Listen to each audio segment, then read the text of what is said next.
The great Roman emperor and Stoic philosopher Marcus Aurelius once said, "Don't behave as if you are destined to live forever. What's fated hangs over you. Long as you live, and while you can, become good now." This is the story of a man who learned this lesson the hard way. His name was Titus, a wealthy Roman merchant. Picture him sitting in the cool shade of his villa, the afternoon sun casting long, golden shadows across a beautiful mosaic floor. He was a successful man. His ships brought in fortunes from across the empire. On the marble table in front of him were two piles of parchment. One was a thick ledger, detailing his immense profits. The other was a single, dusty scroll. It was a letter he had written 3 years ago to his estranged brother, Gaius, a letter of reconciliation tied with a faded ribbon that he never sent. Titus sipped his wine and glanced at the letter. "Soon," he whispered to himself, "after the next shipment arrives. When the accounts are settled and the seas are calm, then I'll have the peace of mind to be a good brother. Then I will have the time to be virtuous." You see, Titus lived his entire life in the future tense. In his mind, there was an endless road of years ahead. He imagined himself as a kind, old man, respected in Rome, giving to the poor, sharing wisdom, and performing great acts of charity. But these noble deeds were always for a vague, distant tomorrow. Today was for business. Tomorrow was for goodness. He acted as if he'd signed a contract with the fates, guaranteeing him another 40 years of life. Later that day, Titus went to the forum to meet a business partner, a strong, healthy man named Quintus. They were arguing over the price of olive oil when Quintus suddenly stopped talking.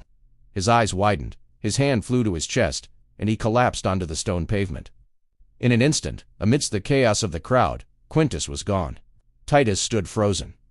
The bustling noise of the market faded into a dull roar.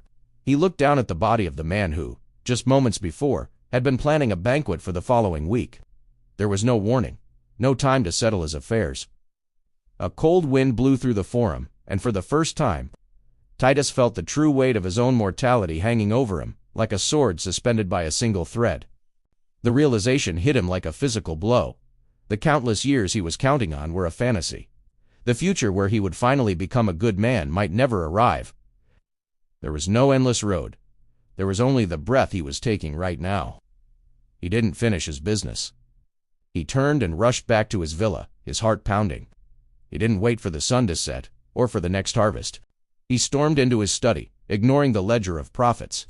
He grabbed the dusty scroll meant for his brother, broke the seal, and with a trembling hand, rewrote the opening lines, pouring out his heart, his apology, and his love.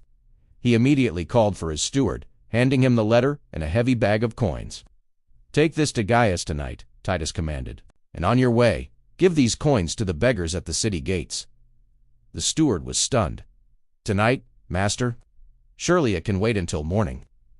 "No," Titus replied, looking at the setting sun, finally understanding that its return was never guaranteed.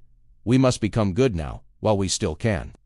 This story is a powerful reminder for all of us. How many times have we put off what truly matters? Mending a relationship, starting a healthy habit, or pursuing a dream. We tell ourselves someday, later, or when the time is right. But the only time we are guaranteed is now. The future is a promise that may never be kept. So, what is the one good thing you can do today, right now? Don't wait. Become the person you want to be, now. If this story connected with you, please like, comment, and subscribe for more content like this. Thanks for watching.